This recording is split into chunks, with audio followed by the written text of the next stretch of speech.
সমস্ত প্রশংসা সেই মহারব্বুল আলমিনের পর তার প্রিয় হাবিব মুহাম্মদ রাসূলুল্লাহ সাল্লাল্লাহু আলাইহি ওয়াসাল্লামের উপরে দুরূদ পাঠ করলাম। আল্লাহর কাছে আশা করি যে আল্লাহ তাআলা আমাদের উপরে 10টি রহমত বর্ষণ করবেন, আমিন।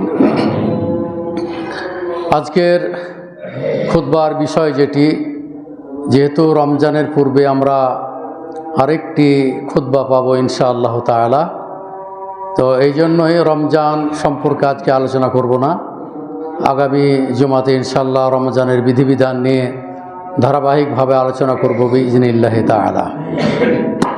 আজকে যে বিষয়টি নিয়ে আলোচনা করব সেটি হচ্ছে, যেহেতু আমাদের রমজান মাস সামনে, রমজান ও আলাল আবওয়াব অতি সন্নিকটে, সে হিসাবে আমাদের মাঝে বা আমাদের মধ্যে যে সমস্ত ভুল ত্রুটিগুলো আছে, যে সমস্ত অন্যায় অশ্লীলতা আছে, সেগুলো পরিবারের মধ্য থেকে, সমাজের মধ্য থেকে এগুলো কী করতে হবে? বিদূরিত করতে হবে।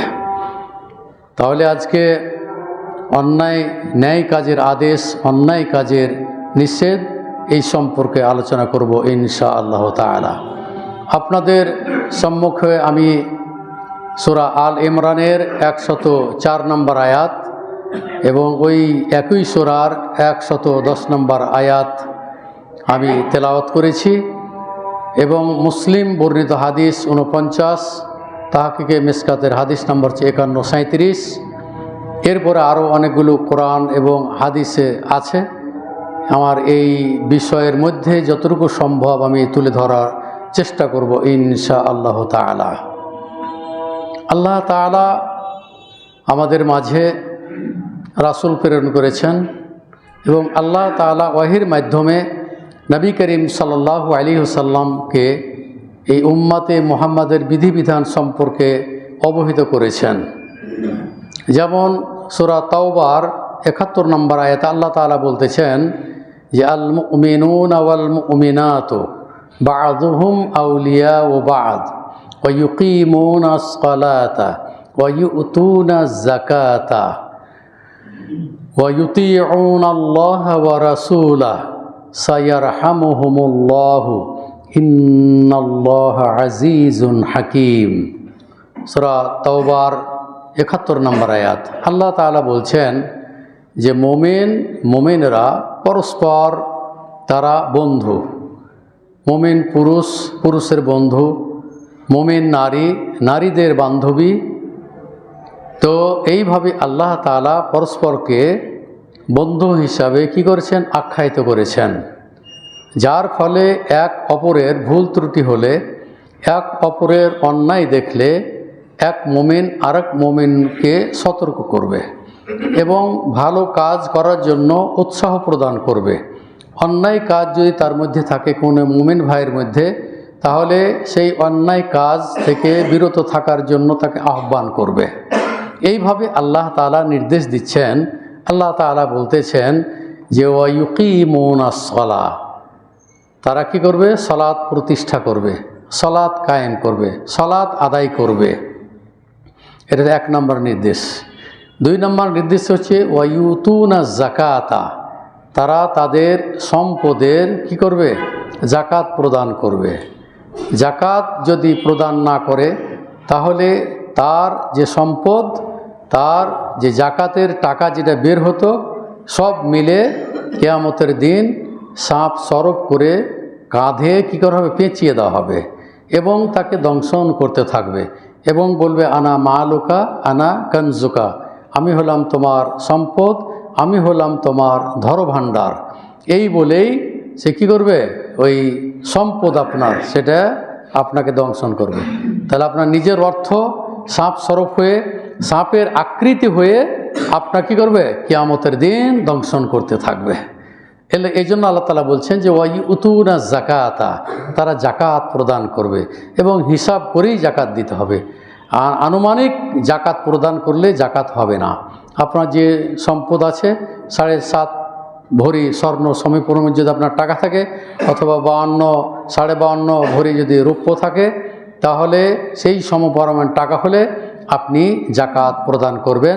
হালা আলাইহিল হাউল, কিন্তু আপনার আছে 2 ভরি রূপ্য, 3 ভরি স্বর্ণ আর আর কিছু টাকা আছে, দিয়ে আপনি জাকাতের হিসাব করলে ওই জাকাত হবে না ওটা। কারণ স্বর্ণের একটি হিসাব আছে, স্বর্ণের হিসাব ধরে যদি আপনার টাকা হয় এবং রূপার দাম ধরে যে টাকা হয় এবং আপনার বাকি যে টাকাগুলো আছে ওগুলো নেশাব পরিমাণ হতে হবে, 52.5 তোলাই হতে হবে, 7.5 ভরি স্বর্ণ হতেই হবে। তারপরে ওই টাকা হিসাব করে আপনার যে বাড়তি টাকা যেগুলো আছে সব মিলে আপনাকে তখন জাকাত প্রদান আপনি করবেন শতকরা 2.5 টাকা হিসাব। এটা সহজ হিসাব। পরবর্তী রমজানে ইনশাআল্লাহ জাকাত সম্পর্কে আমি আলোচনা করব ইজনিল্লাহি তাআলা। আমি যেটা বলতে চাচ্ছি, আল্লাহ তাআলা এখানে বলছেন যে ওয়াইউতুনা যাকাতা, তারপরে কি যারা মোমেন যারা পরস্পর জাকাত না দিলে তাকে আদেশ করবে, তাকে পরামর্শ দিবে জাকাত দেওয়ার জন্য। আর যদি জাকাত না দেয় তাহলে এই যে অন্যায়ের মধ্যে জড়িয়ে পড়লো, এই অন্যায় কাজ হতে তাকে কি করবে? বিরত করবে। এই জন্য আল্লাহ তাআলা বলছেন এক মোমেন আর এক মোমেন মারের বন্ধু, এরা নিকট আত্মীয়র মতো, এরা ভাই ভাই। ইন্নামাল মুমিনুনা ইখওয়া, মুমিনেরা কি পরস্পর ভাই ভাই। সেই হিসাবে আল্লাহ তাআলা আদেশ দিচ্ছেন এক মোমেন অপর মোমেনকে ভালো কাজ করার উৎসাহ প্রদান করছেন, অন্যায় কাজ হতে বিরত থাকার তিনি নির্দেশ দিচ্ছেন। ওয়ায়ুতিউন আল্লাহ ওয়া রাসূলা, এবং তারা করবে কি? আল্লাহ এবং আল্লাহ রাসূলের তারা আনুগত্য করবে, অনুসরণ করবে। আল্লাহ রাসূল যেটা বলেছেন সেটা গ্রহণ করবেন, যেগুলো করতে তিনি নিষেধ করেছেন সেগুলো হতে বিরত থাকতে হবে। তাহলে কি হবে? সাইয়ারহামুহুমুল্লাহ, আল্লাহ তাআলা এদের প্রতি, এই মুমিনদের প্রতি কি করবে? আল্লাহ তাআলা তাদের প্রতি দয়া করবেন, তাদের উপর রহম করবেন। হ্যাঁ, তারা আল্লাহ তাআলা তার পক্ষ থেকে তাদের রহমত বর্ষণ করবেন। ইন্নাল্লাহ আজিজুন হাকিম, তিনি হচ্ছেন মহাপরাক্রমশালী এবং তিনি প্রজ্ঞাময়। কি আছে? আল্লাহ তাআলা হচ্ছেন বিজ্ঞানময়, তিনি হাকিম। তো সেই হিসাবে আল্লাহ তাআলা আমাদের উপর যে নির্দেশ দিয়েছেন, পরাক্রমশালী হলো আজিজের মানে, আর হাকিমের মানে হলো যে প্রজ্ঞাময়। তিনি পরাক্রমশালী এবং প্রজ্ঞাময়। সেই মহান রব্বুল আলামিন আমাদেরকে আদেশ করেছেন মুহাম্মদুর রাসূলুল্লাহ সাল্লাল্লাহু আলাইহি ওয়াসাল্লামের মাধ্যমে তিনি কী করছেন? এই নির্দেশ দিয়েছেন। এরপরে কিয়ামত পর্যন্ত এই আয়াতগুলো আপনার বক্তাদের মুখে শুনে থাকেন, প্রসিদ্ধ আয়াত। আল্লাহ তাআলা বলছেন ওয়ালতাকুম মিনকুম উম্মাতুন ইয়াদউনা ইলাল খায়র ওয়া ইয়া'মুরুনা বিল মা'রুফ ওয়া ইয়ানহাউনা আনিল মুনকার। তোমাদের মাঝে এমন একটি দল হওয়া দরকার, এমন একটি গোষ্ঠী হওয়া দরকার যারা কি করবে? মানুষদেরকে ভালো কাজের আদেশ করবে এবং অন্যায় কাজ হতে বিরত রাখবে। তাহলে এরকম একটা দল কিয়ামত পর্যন্ত থাকবে এবং এর বিরুদ্ধে যারা বিরুদ্ধাচরণকারী তারা এদের কোনো ক্ষতি করতে পারবে না। লা ইয়াদুররুহুম মান খালাফাহুম, যারা তাদের বিরুদ্ধাচরণ করবে তাদের কোনো ক্ষতি করতে পারবে না ইনশাআল্লাহ তাআলা। তাহলে তোমাদের মাঝে এমন একটি দল, এমন একটি গোষ্ঠী হওয়া দরকার যারা কি করবে? মানুষদেরকে ভালো কাজের আদেশ দিবে এবং অন্যায় কাজ হতে কি করবে? তারা বিরত রাখবে। এই হলো মুমিনদের কাজ, এই হলো মুসলিমদের কাজ। তাহলে এই যে ভালো কাজের আদেশ, ভালো কাজের তো অভাব নেই, ভালো কাজের কোনো অভাব নেই, কল্যাণকর কাজের কোনো অভাব নেই। কল্যাণকর কাজের ব্যাপারে যেমন ইমাম হিসেবে, আপনার খাতিব হিসাবে আপনাদেরকে যখনই যেটা প্রয়োজন হয় মসজিদের জন্য, তখন আপনাদের নিকটে কি আহ্বান করে থাকি। আজকে ধরেন প্রায় 6-7 বছর থেকে আপনাদের কাছ থেকে এই মসজিদের জন্য দান সংগ্রহ করেছি এবং এই দান আপনাদের বৃথা যাবে না ইনশাআল্লাহ তাআলা। এই দান আপনারা কিয়ামতের দিন আপনাদের আমলনামাতে আপনাদের এই দানগুলি আপনারা দেখতে পাবেন। যদি অনুপরিমাণ যদি নেকি করে থাকেন তাও আপনি দেখতে পাবেন। ফামান ইয়া'মাল মিসকালা যাররাতিন খাইরান ইয়ারা। হ্যাঁ, যদি আপনি সরিষা অনুপরিমাণও যদি আপনি নেকি করে থাকেন সেটাও আপনি কিয়ামতের দিন দেখতে পাবেন। ওমা ইয়া'মাল মিসকালা যাররাতিন শাররান ইয়ারা।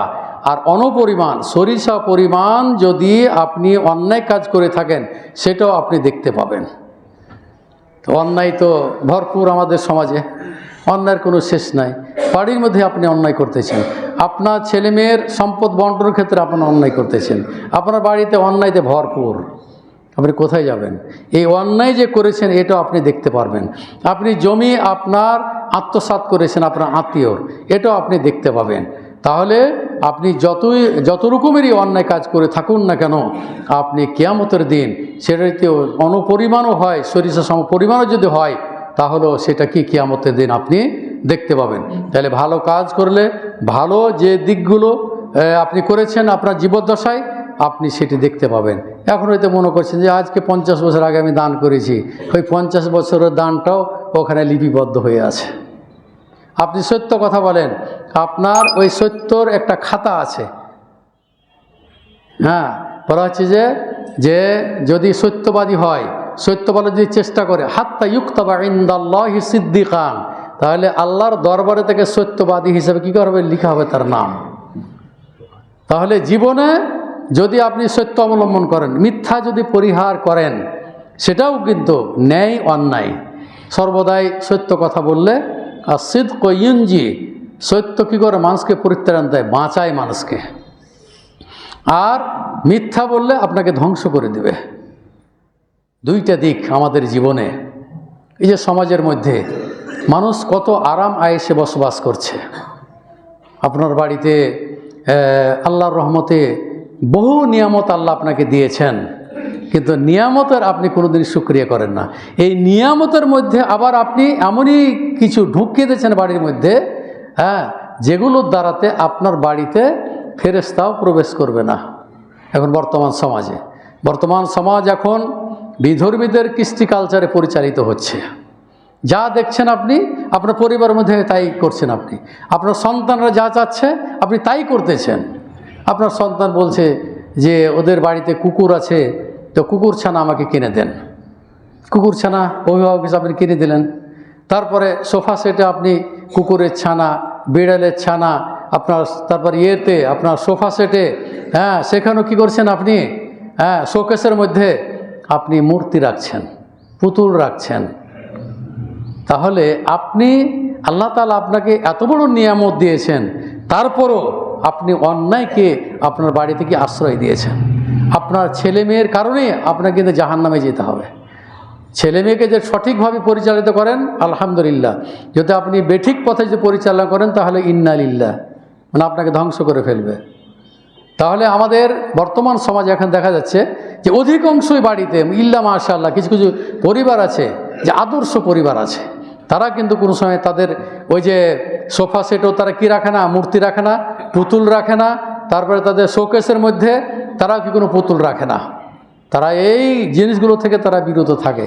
কারণ কিয়ামতের দিন মানে সবচাইতে কঠিন শাস্তি দেওয়া হবে যারা এই মূর্তি নির্মাণ করে, যারা মূর্তি তোলে, যারা মূর্তি বানায়, যারা মূর্তি রাখে বাড়িতে, তাদেরকে কঠিন শাস্তি দেওয়া হবে কিয়ামতের দিন।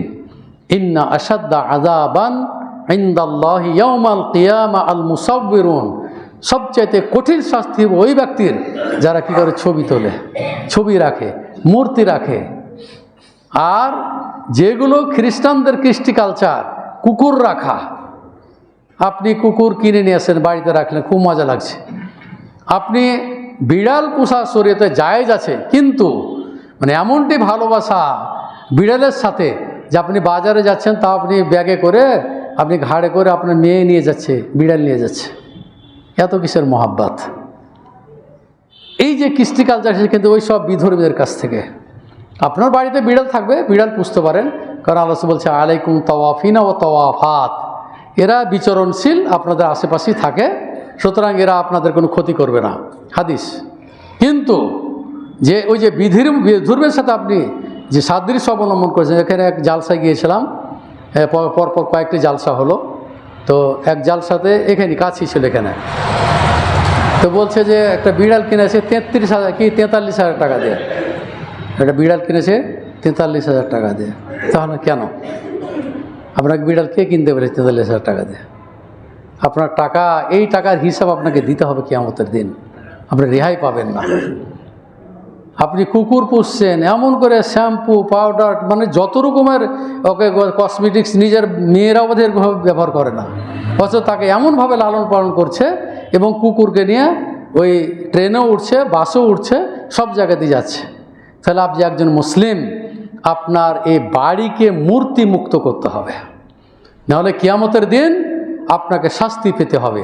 আল্লাহ রাসূল সাল্লাল্লাহু আলাইহি সাল্লাম বলছেন যে লা তাদখুলুল মালাইকাতু বাইতান ফিহি কালবুন ওয়ালা ওয়ালা তাসাবির।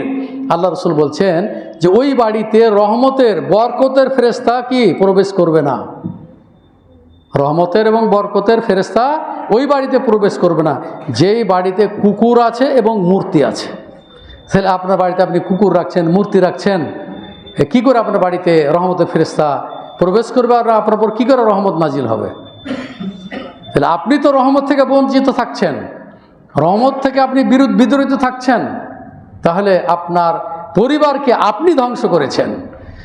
এই রমজানের পূর্বে আশা করি যে সমস্ত ভাইয়েরা আমার বক্তব্য শুনছেন, আপনারা কী করুন, আপনার বাড়ি থেকে এই মূর্তি মুক্ত করুন এবং বাড়ি থেকে কুকুর বিড়াল যেগুলো ওই কী বলা হয়, যেগুলো বিধান নেই সেগুলো আপনি পরিহার করুন। বাকি থাকলো প্রশিক্ষণপ্রাপ্ত কুকুর, এগুলো হাদিসে এসেছে, সেগুলোকে বাইরে আলাদা রাখার জায়গা করতে হবে, বাড়ির ভিতরে নয়। বাড়ির ভিতরে রাখলেও রহমতের ফেরেশতা, যে কোনো কুকুর হোক না কেন, রহমতের ফেরেশতা প্রবেশ করবে না।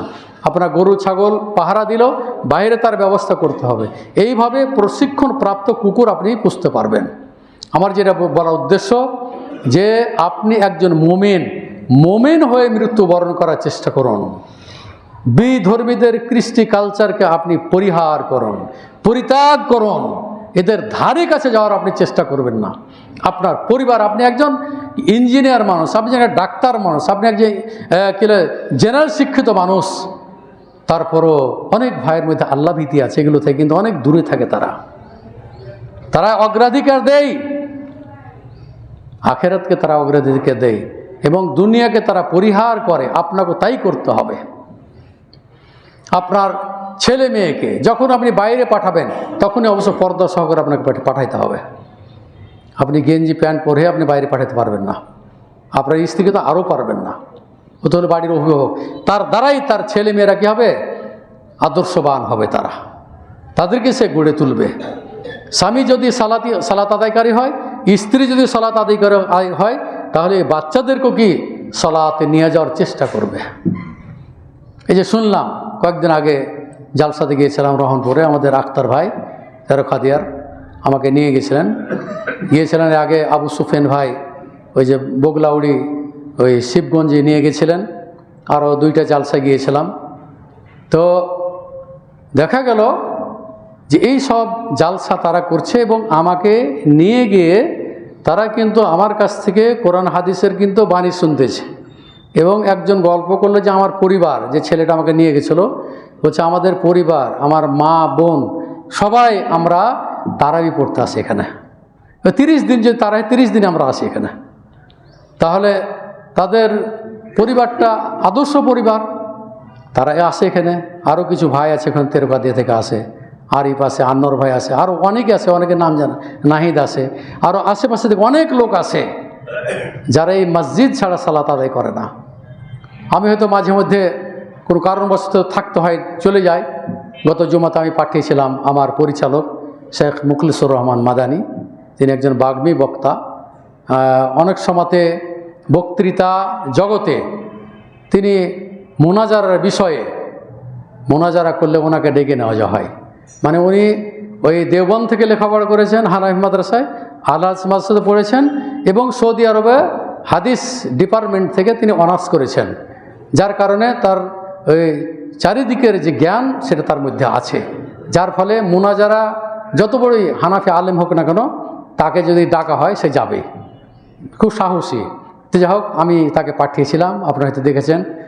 একটু লেট হয়ে গেছিলো, রাস্তা চিনতে পারে, ভুল করে ওই তেরো খাদি দিকে চলে গেছিলো, যার কারণে হয়তো 5-7 মিনিট লেট হয়ে গেছিলো। যে আমি যোগাযোগ করেছিলাম আপনাদের মুয়াজ্জিনের সাথে। তো আমি যেটা বলতে চাচ্ছি যে মাঝে মধ্যে এরকম বড় বড় আলেমদেরকে যদি সুযোগ পাওয়া যায় ইনশাল্লাহ পাঠাবো। তার কারণ হচ্ছে যে আমি একাই বক্তৃতা করি, মাঝে মধ্যে অন্যদেরকে পাঠানো হয়, তাহলে আপনাদের একটু পরিবর্তন আসবে, বক্তৃতা শোনার একটা আগ্রহ তৈরি হবে। যার কারণে এটা আমি আপনাদের পক্ষ থেকে নয়, এটা আমার পক্ষ থেকে আমি চেষ্টা করি।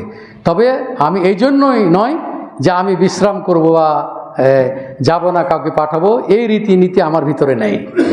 যা হোক, ঢাকাতে হঠাৎ করে আমি চলে গিয়েছিলাম, তো আমি শারীরিক অবস্থার দিক দিয়ে আমি আলহামদুলিল্লাহ ভালো আছি।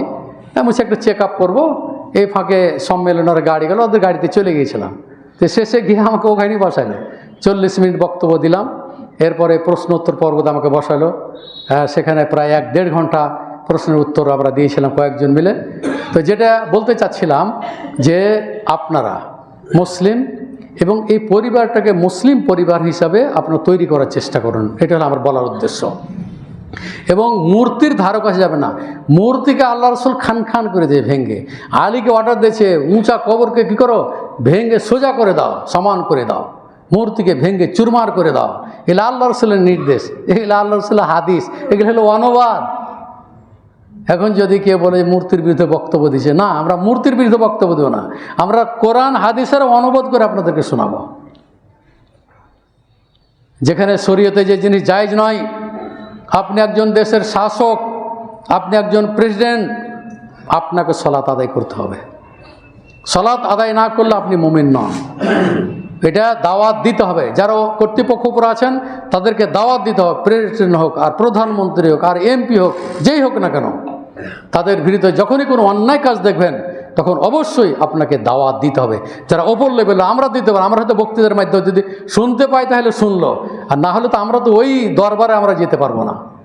যারা ওখানে আছেন অবশ্যই ভালো মানুষ আশেপাশে আছেন, তারা তাদেরকে দাওয়াত দিবে, তারা তাদেরকে ভালো কাজের আদেশ দিবে, তাদেরকে অন্যায় কাজ যেগুলো হচ্ছে সেগুলো হয়তো বিরত রাখার চেষ্টা করতে হবে। আল্লাহ রাসূল বলছেন, মান রাআ মিনকুম মুনকারান ফালইউগাইয়িরহু বিয়াদিহি।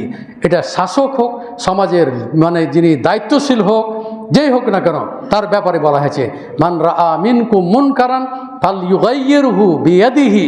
কেউ যদি কোনো অন্যায় কাজ দেখে তাহলে তার শক্তি অনুযায়ী তাকে প্রতিহত করতে হবে, হাত দ্বারা তাকে প্রতিহত করতে হবে, বাধা দিতে হবে। ফাইল্লাম ইয়াস্তাতে ফাবে লিসানিহি। যদি শক্তি প্রয়োগ করে যদি সম্ভবপর না হয় তাহলে জবানে বলবেন, মুখে বলবেন। আপনি একজন সালাত আদায় করেন, বলতে পারেন ভাই আপনি সালাত আদায় করুন, দাওয়াত দিবেন।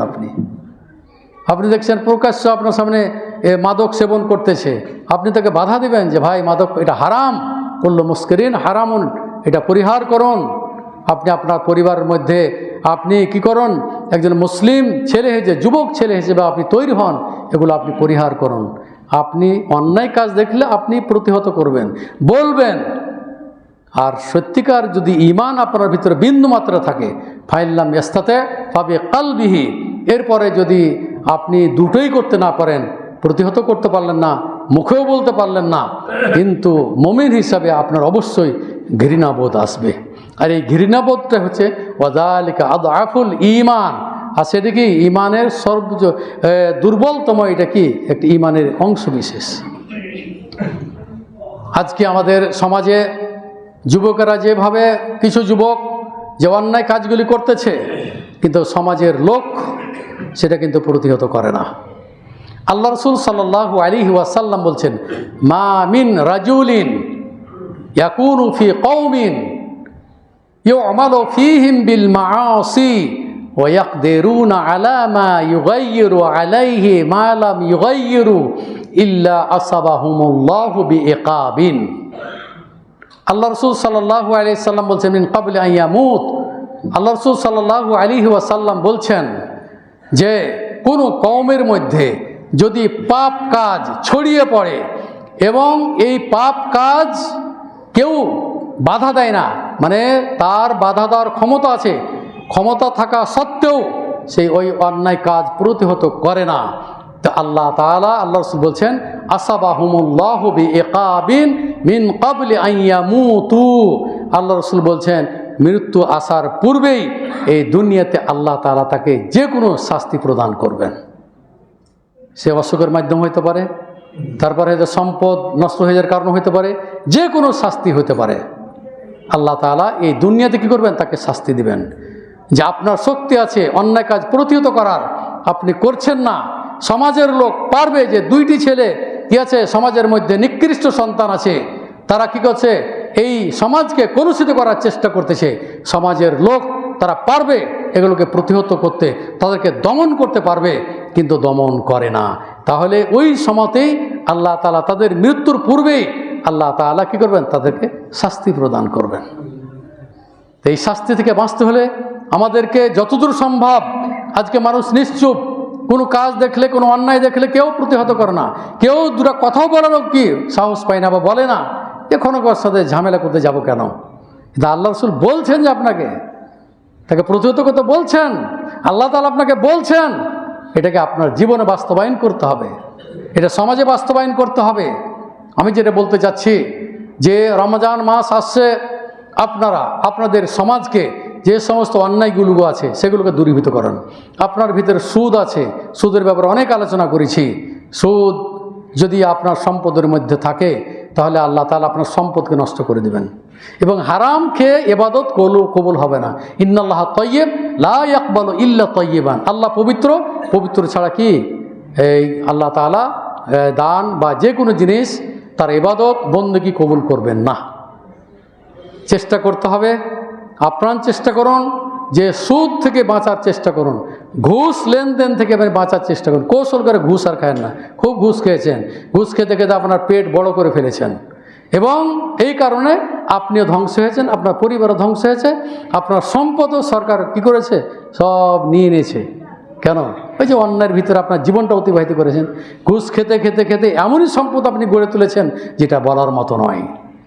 ঘুষ একদিন না একদিন আপনাকে ধরবেই পাবে। আল্লাহ তাআলা বলছেন ফালাম্মা আহাতাত বিহি খাতিআতুহু, যখন পাপ যখন কি চারিদিক থেকে যখন ঘিরে ফেলবে তখন আপনার আর রেহাই নেই। যে সম্পদ যারা লুটপাট করেছে, যারা খেয়েছে, যারা সম্পদ গড়েছে, বিদেশে বাড়ি করেছে, তার কি উপায়? দেখুন কি অবস্থা। এগুলো তো আমরা কিছু দেখছি, কিন্তু কত যে লাখ লাখ এই ঘুষখোর আর সুদখোর আর অন্যায়কারী এই বাংলাদেশে এখনো বসবাস করতেছে।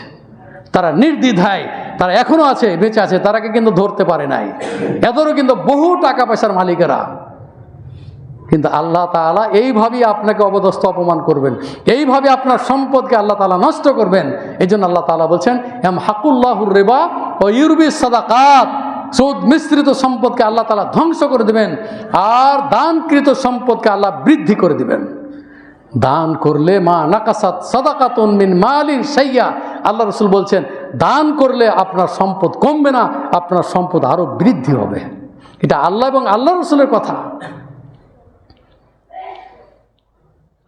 সুতরাং আপনি মুমিন হয়ে বেঁচে থাকার চেষ্টা করুন, যাতে করে আপনি মুমিন হয়ে মৃত্যুবরণ করতে পারেন। অন্যায় যেগুলো আছে এগুলো পরিহার করুন, সিয়ামের আগে, রমজানের আগে এগুলো পরিত্যাগ করুন। আসুন ভালো পথে আসুন। যে সমস্ত অন্যায় কাজ করেছেন তওবা করুন, তুবু ইলাল্লাহি তাওবাতান নাসুহা, আপনার একনিষ্ঠভাবে প্রাণ খুলে আল্লাহর কাছে কি করুন, আপনারা তওবা করুন, ফিরে আসুন আল্লাহর পথে। আপনি সালাত আদায় করুন, আপনার বাচ্চাদেরকে, আপনার পরিবারকে কি করুন, সালাত আদায় করার অভ্যাসে পরিণত করুন। তারপরে পর্দা করার বিধান আপনি চালু করুন।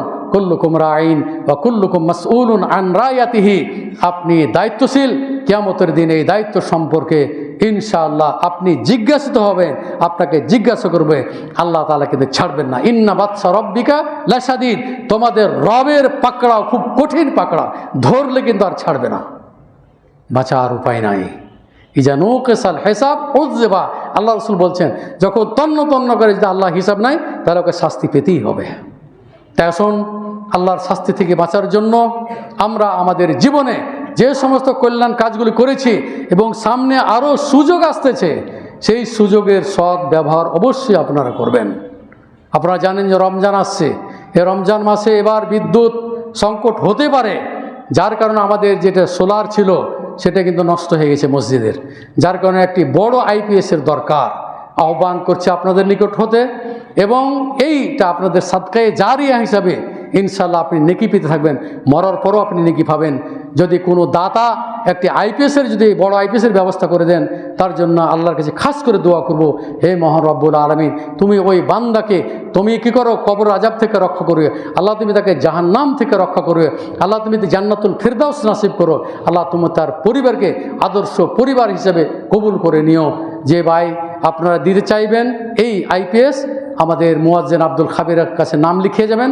দাম আমার জানা নেই, মোটামুটি হয়তো 40-এর কাছাকাছি বা তারও হয়তো বেশি হতে পারে। বড় আইপিএস, এটা আপনারা একটা কিনে দেওয়ার আপনারা চেষ্টা করবেন। আর আপনারা জানেন যে গত রমজান থেকে আমাদের এই মসজিদে ইফতারির একটা ব্যবস্থা করা হয়েছে এবং আশেপাশের কিছু ছাত্ররা আছে এখানে, যার কারণে এখানে যারা আপনারা অংশগ্রহণ করতে চান ইফতারিতে, আপনারা টাকা পয়সা দেবেন এবং ইনশাআল্লাহ আমাদের এখানে ইফতারের ব্যবস্থা হবে, আপনারা আসবেন। এবং পরিশেষে আমি আজকের শেষ তাফসির যেটা হবে এই মসজিদে, রমজানের আগে আর কোনো তাফসির হবে না, আল্লাহ বাঁচালে রমজানের পরে আবার তাফসির হবে। আজকে শেষ তাফসির, আমি আসবো ইনশাআল্লাহ, মাগরিবের সালাত আদায় করব, আপনারা আসবেন। যে কোনো প্রশ্ন উত্তর আপনাদের থাকলে প্রশ্ন করবেন, উত্তর দেওয়ার চেষ্টা করব ইনশাআল্লাহ তাআলা। আজকে ওই যে রানীবাজার মাদ্রাসা থেকে একটি পোস্টার এসেছে, আগামী 25 তারিখে সেখানে একটি জালসার ব্যবস্থা করা হয়েছে।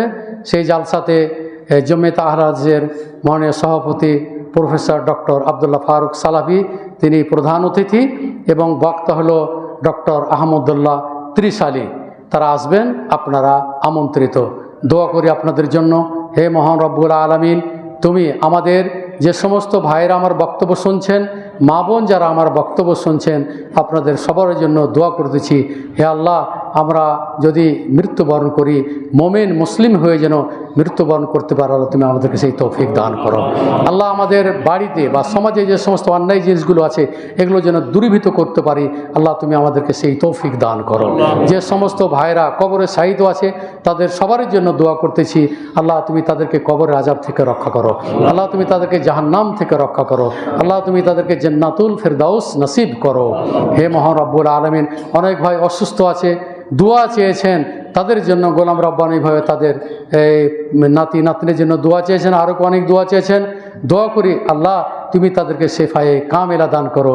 লা বাসা তাহুরুন ইনশাআল্লাহ। রব্বানা আতিনা ফিদ দুনিয়া হাসানা ওয়া ফিল আখিরাতি হাসানা ওয়া কিনা আযাবান নার। রব্বানা তাকাব্বাল মিন্না ইন্নাকা আনতাস সামিউল আলিম ওয়া তুব আলাইনা ইন্নাকা আনতাত তাওয়াবুর রহিম।